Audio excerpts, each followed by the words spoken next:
Ravi d'être en votre compagnie. Bonsoir à tous et merci de suivre le temps d'information sur RTI 2, la chaîne plus proche des populations. Au sommaire de l'actualité, réputés ou accusés pour être des vendeurs de terrain de façon illégale, les chefs Atchans veulent redorer leur image. Et dans notre portrait du jour, on mettra l'accent sur les autres activités exercées par ces chefs traditionnels. Et puis en Turquie, le fondateur et chef historique du Parti des travailleurs du Kurdistan, PKK, Abdoulaye Öcalan, a appelé ce jeudi le PKK à se dissoudre. Merci d'être des nôtres sur RTI 2. Nous passons tout de suite à notre rubrique du jour.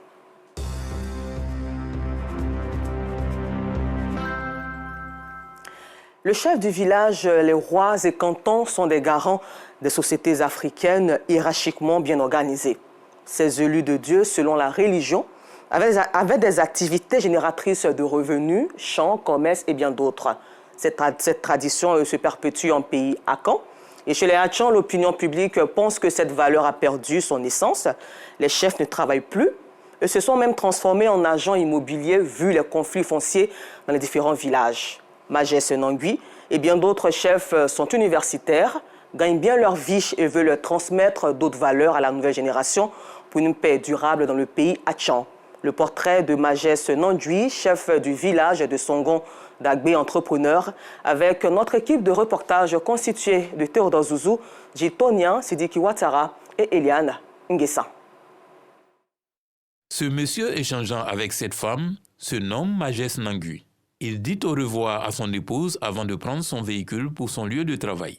Grimper ou descendre ces escaliers est devenu une routine pour le fondateur de ce bureau d'études. Il est le directeur général d'une entreprise spécialisée en gestion de projets en développement local ou communautaire. Nous faisons des études, de la formation, du conseil et de l'appui technique en développement. On apporte ces appuis aux collectivités locales, aux projets et programmes. Au-delà de ses prestations au plan national, ses compétences s'exportent dans plusieurs pays africains grâce à son savoir-faire. La plus grande part de nos marchés, nous les obtenons par appel d'offres. En 26 ans, on bâtit une réputation, on bâtit une forte expérience qui, au fil des années, permet de s'imposer sur la place et dans le domaine dans lequel nous sommes. Sur le territoire national et aussi même à l'international, nous sommes reconnus comme un cabinet qui fait de la qualité. Nous avons même des marchés qui nous sont recommandés de l'extérieur, d'Europe, de partout, de Belgique, d'Allemagne, parce que les gens connaissent notre expertise. L'entrepreneuriat lui colle à la peau depuis sa tendre enfance. J'étais petit, déjà à l'école primaire, mon petit déjeuner, je ne le dépensais pas à l'école. Je faisais une tirelire dans laquelle je le mettais.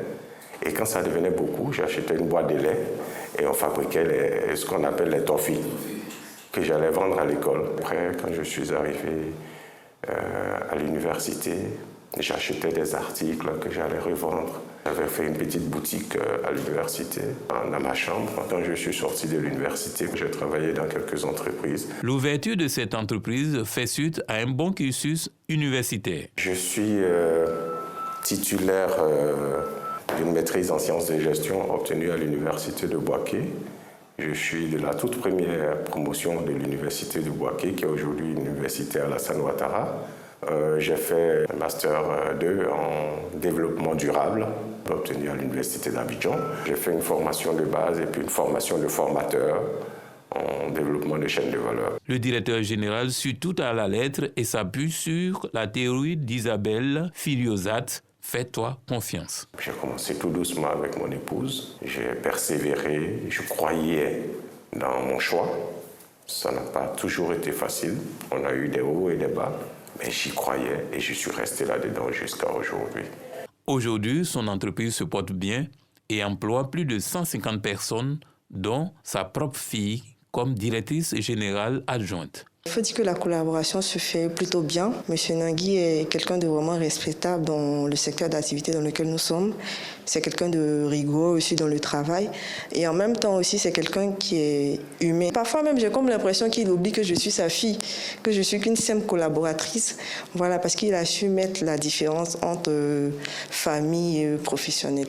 Une autre employée abonde dans le même sens à travers cette anecdote. Une fois au bureau, il y a un de ses collaborateurs qui est venu. Bon, il y a eu une mésentente au niveau des montants. Et quand le patron a reçu l'information, il a répondu ce dernier lui disant que nous sommes tous des collaborateurs et que s'il y avait un souci au niveau du travail, il fallait que nous soyons tous traités au même pied d'égalité. Qu'il ne fallait pas injurier, il ne fallait pas mettre l'autre mal à l'aise parce que nous sommes toute une famille. Et là, ça m'a profondément touchée. Et surtout, il y a une chose que j'aime bien chez lui.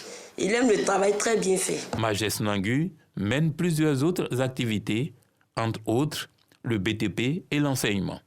Il prône la résilience comme valeur pour atteindre ses objectifs. Nous avons connu presque tous les chocs, mais tous ces chocs qu'on connaît renforcent votre résilience.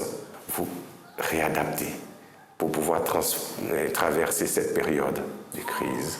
Et quand vous arrivez à faire ça, sans jamais arriver à fermer, ça vous développe de véritables aptitudes à gérer. Même s'il est souvent confronté à la concurrence et à des difficultés financières, il continue de croire en ses rêves. La grande difficulté, c'est la difficulté que toutes les entreprises, j'allais dire, ivoiriennes connaissent, c'est l'accès au financement. Parfois, on a besoin de financement pour réaliser certains projets, ce qui n'est pas très évident. Ne pas baisser les bras et surtout ne pas tomber bas guide sa démarche. Les gens sont productifs quand ils sont dans un environnement, j'allais dire, quasi familial. Oui, mais ça ne veut pas dire qu'on laisse aller, mais il faut permettre aux gens de s'épanouir.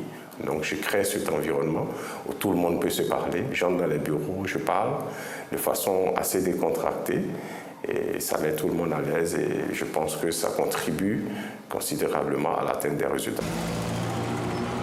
Cet entrepreneur est depuis le 24 août 2024 le chef du village de Songondagbé dans le district autonome d'Abidjan. Majès y possède une grande résidence où il est presque tous les jours en compagnie de son chargé du protocole. En pays Tchad, on règne par génération. Et donc j'ai été désigné par la génération Tchagba pour gérer ce village. Mais cette maison, c'est ma maison à moi, construite par moi-même, bien longtemps avant d'être désigné chef du village. Le chef du village n'est pas renfermé et sa résidence privée n'a aucun secret pour administrer et visiteurs. Cette maison, elle me sert à moi et ma famille, mais en même temps aussi toute la communauté. Certaines situations sont aussi gérées ici. Chaque fin d'année, j'organise un réveillon pour me retrouver ici avec toute ma population. Comme illustration de cette sociabilité des visiteurs. J'ai un courrier de la part de mon association à lui transmettre. J'ai appelé, on m'a dit qu'il est là ce matin.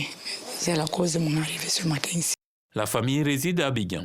Elle ne vient que certains week-ends et durant les grandes occasions. Selon les visiteurs, le seul obstacle dans leur volonté d'accéder au chef est le chargé du protocole. Le chef, c'est pas quelqu'un qui est libre comme ça. Bien avant que tu le voies, il faut prendre des rendez-vous. Sans rendez-vous, je refuse. La génération tout entière m'a choisi comme son protocole. Donc je suis toujours avec lui. Même malade, même fatigué. Les affaires du village se règlent à la chefferie. Cap est mis alors sur ce lieu public du village.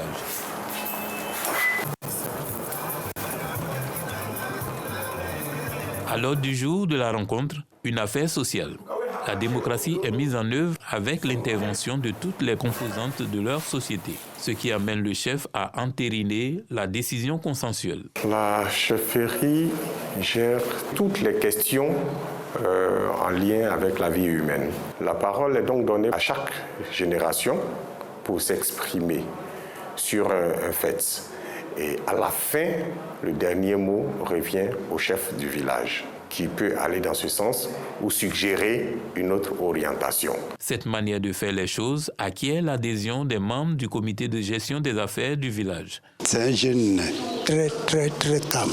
Depuis qu'il est né, à son enfance jusqu'à où il est, il n'y est pas en palabre quelqu'un. La nuit, la journée, quand tu as besoin de lui, il te reçoit. Monsieur Nangui Magès fait du social, précisément à Songo Dagbe village et dans tous les villages qui nous entourent. C'est un monsieur qui est ouvert à tout le monde, qui donne beaucoup de conseils, qui est sage en plus, qui est un rassembleur. Pour lui, les chefs des villages Akan doivent donner le bon exemple. À nos populations et à tous mes pairs, c'est déjà d'éviter de nous produire un spectacle. La responsabilité de l'image de notre peuple n'incombe pas qu'au chef. Elle incombe aussi à la population. Il serait bon que nous aussi fassions l'effort de soigner notre image, de polir notre image. En tant qu'opérateur économique et chef Akan chargé du guide foncier, Magès suggère un amendement de l'attestation de droit d'usage. Dans la question de l'ADU, nous lançons beaucoup d'appels. Mettons tout le monde face à sa responsabilité. La communauté Achan, mais aussi le ministère et tout le monde. Je pense que si nous arrivons à accorder nos violons, on va aller vers un développement harmonieux, un développement durable pour l'intérêt de tous les peuples de Côte d'Ivoire qui vivent sur le territoire du peuple Achan. Tout comme Magès, plusieurs autres chefs de village sont titulaires de diplômes universitaires et mènent bien leur vie. Magès Nangui est marié et père de 5 enfants. Magès Nangui, un chef de village à Tchan, chef d'entreprise. Un reportage de Théodore Zouzou à revoir sur notre plateforme digitale RTI Info. Avant le mois de Ramadan, le grand marché d'Adjamé est dans une effervescence particulière. Les femmes se préparent intensement pour la rupture du jeûne et les repas partagés en effectuant leurs derniers achats pour ce mois. Fruits secs, dattes, épices et produits de première nécessité sont au cœur des courses. Nos reporters se sont donc rendus dans la commune d'Adjamé, voir comment les populations ajustent leurs habitudes alimentaires pour ce mois spirituel en révélant les produits phares et aussi les stratégies des commerçants pour répondre à la grande demande des consommateurs. Assit Andiara, Cécilia Bassolé et Kader Bachil reviendront sur ce reportage demain vendredi à 19h30. Et pour le bien-être des populations, le ministre de l'Emploi et de la Protection sociale, Adama Kamara, ratisse large pour la couverture maladie universelle. Dans une audience qu'il a accordée à la Confédération nationale des établissements sanitaires à base communautaire, ESCOM, Adama Kamara a invité Clément Ouattara, président de cette confédération des ESCOM de Côte d'Ivoire, à engager toutes les formations sanitaires à base communautaire du Grand Abidjan dans la prise en charge des personnes ayant la carte de la couverture maladie universelle. Le compte-rendu est signé Joël Gosset. La couverture maladie universelle, un enjeu capital pour le gouvernement ivoirien. Pour la promotion de ce projet sanitaire à caractère social, Adama Kamara, ministre de l'Emploi et de la Protection sociale, sollicite les établissements sanitaires à base communautaire ESCOM. Ces édifices de santé communautaire qui offrent 85% de soins dans le Grand Abidjan. Le président de la République, celui qui a permis votre existence, et au fil du temps, vous êtes devenu incontournable et important. C'est celui-là qui veut que la couverture maladie universelle soit la troisième révision de notre pays. Tous les ESCOM. Non seulement vous devez être au rendez-vous, mais vous devez dépasser tout le monde. Le district d'Abidjan compte 49 établissements sanitaires à base communautaire répartis dans plusieurs quartiers des 10 communes d'Abidjan. Une plateforme idéale qui pourrait contribuer efficacement à la promotion de la couverture maladie universelle. Grâce aux efforts du gouvernement et au dynamisme du ministre Adama Kamara, ce modèle de santé communautaire a trouvé un nouvel élan à travers les statuts structurants parmi lesquels la couverture maladie universelle CMU qui permet à tous les citoyens sans distinction des statuts sociaux d'accéder aux soins de base. Ce modèle unique est le fruit d'une vision stratégique impulsée dès 1991 sous la direction du Premier ministre d'alors, son Excellence Alassane Ouattara. Les ESCOM en tant que maillon essentiel de cette chaîne de solidarité, joue un rôle croissant dans l'accès des populations aux soins de proximité depuis les premières heures de la survie. Au cours de cette rencontre, le ministre de l'Emploi et de la Protection sociale, Adama Kamara, a reçu des établissements sanitaires à base communautaire, ESCOM, le prix dénommé Prix Pascal Ortiz et Compagnons pour sa contribution à l'œuvre de développement de la santé communautaire en Côte d'Ivoire. Et la santé est importante pour tous. Elle est entretenue à travers une alimentation variée, équilibrée et des activités physiques. Et quand survient la maladie, des spécialistes appelés agents de santé s'activent autour de ceux qui se rendent dans les différents centres de santé. Ceux-ci sont jugés le plus souvent par les patients et les populations, vu donc l'importance du travail de ces agents qui ont prêté le serment d'Hippocrate. Le district sanitaire de Zieunula, comprenant les départements de Zieunula et Goïtafla, a décidé d'évaluer les agents et primer les meilleurs. Théodore Zouzou. Centre de santé rural de Zralio, dans la sous-préfecture de Kanzra, département de Goïtafla. Kouaï, fils du village, est très préoccupé ce matin. Mes deux enfants, puisque ce sont des jumeaux, ils se sont mis à vomir depuis hier. J'ai décidé de venir voir à l'hôpital ce qui n'allait pas. Après la prise de constante et des tests sur ces jumeaux malades, l'infirmier le rassure. J'ai en face de moi des jumeaux. Les deux souffrent du paludisme. La confiance revenue, le géniteur des jumeaux juge le travail des agents de santé. Tout comme lui, l'infirmier revient sur les bienfaits du contrôle et de l'évaluation de la qualité de soins administrés aux populations. C'est important qu'on nous évalue, ce qui est fait d'habitude. Mais cette fois-ci, si l'hiérarchie a décidé de rendre ça de façon officielle, primer les lauréats, en tout cas c'est une très bonne initiative. Ça va encourager les autres au travail. C'est très important de les classer parce que cela les mettra beaucoup à l'épreuve. Ça leur permettra de donner encore le meilleur d'eux afin de pouvoir bien nous prendre en charge. C'est le village de Gounfla disposant d'infrastructures modernes, à l'exception d'un centre de santé qui accueille le deuxième jour des festivités du district sanitaire de Zieunula, région de la Marawi. Une occasion pour distinguer les meilleurs agents en 5 catégories. Meilleurs médecins, meilleurs infirmiers, meilleurs sages-femmes, meilleurs agents communautaires et meilleurs centres de santé, ainsi que plusieurs autres distinctions honorifiques. Avec l'apport de notre directeur départemental, de nos collaborateurs, on arrive à le faire.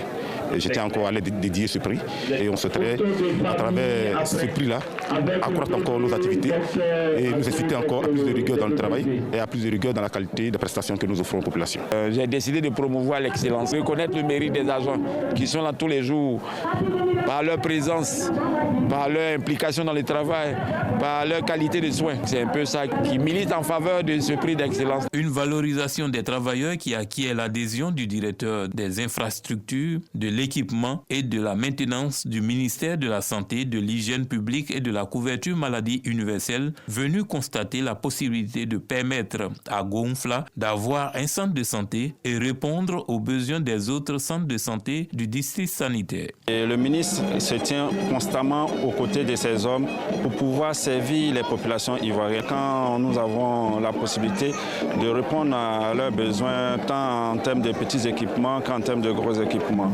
C'est là que nous leur avons apporté du matériel de première nécessité pour pouvoir leur faciliter le travail quotidien. Promouvoir l'excellence à notre niveau améliore forcément le niveau de soins parce que tout le monde se sentira concerné et c'est aussi une méthode de management qui a été installée par son excellence Monsieur le Président de la République donc pour pouvoir booster toutes les parties prenantes, pouvoir élever le niveau de service à servir au mieux les populations.